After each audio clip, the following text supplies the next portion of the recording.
Hello guys! Welcome to my channel! So for today's video guys, ay mag-unboxing tayo ng unexpected surprise gift ng amo ko.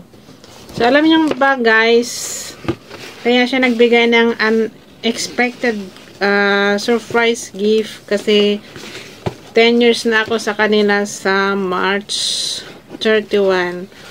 So, hindi na ako mag-renew guys sa kanila, nakahanap na ako ng ibang amo. So, ngayon, sabi niya, kahit daw ako hindi mag-renew sa kanila, bibigyan din daw niya ako ng LS. At saka nagbigay din siya ng para sa akin, para sa asawa ko, at para sa anak ko. So, umpisa na natin guys mag-unboxing. So, ito ang para sa akin guys. Alam niyo ba ang laman nito? Yes, hindi po ito sponsor guys ha. So, buksan na natin. Nagbigay lang naman siya ng gold. Kasi gold ang naman ito guys. So, ayan. Binigay ito ni amo kong babae. So, ayan guys. Churan! It's a gold ring. Yan guys, 24 carats to kasi adjustable siya. Tapos, yellow. So, try natin. Hindi ko to inaasahan guys na bibigyan niya ako ng ganito kasi, yan. Ang alam niya eh, magre-renew pa ako pero ang katotohanan ay nakahanap na ako ng iba.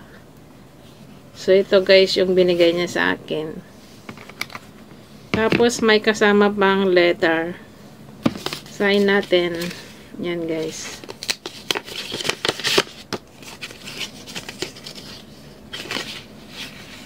Ito ang letter niya sa akin.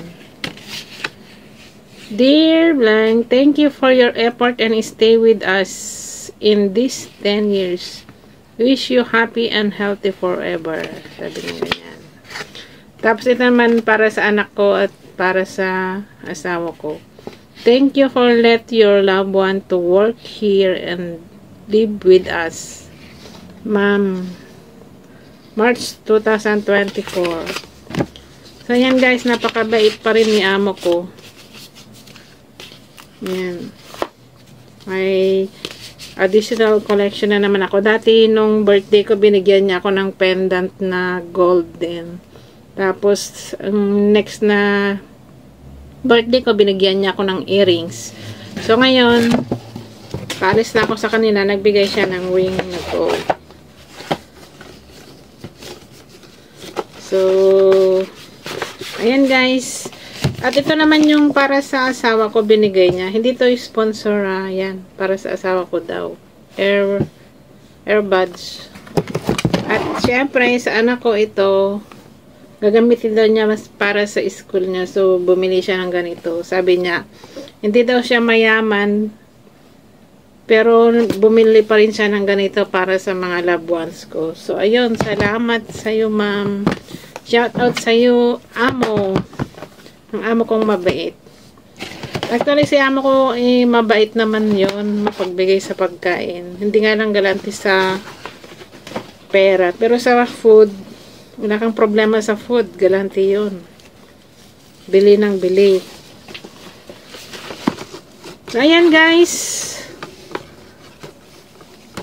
Sana lahat ng amo ganito. Ang pagbigay. Kahit minsan mabunganga, may pakonsuelo din. So, salamat sa iyo, amo. Ayan guys, thanks for watching. At kung hindi ka pa nakapag-subscribe, pa-subscribe naman dyan and like and press the notification bell para ma-update ka sa aking next video. Bye-bye!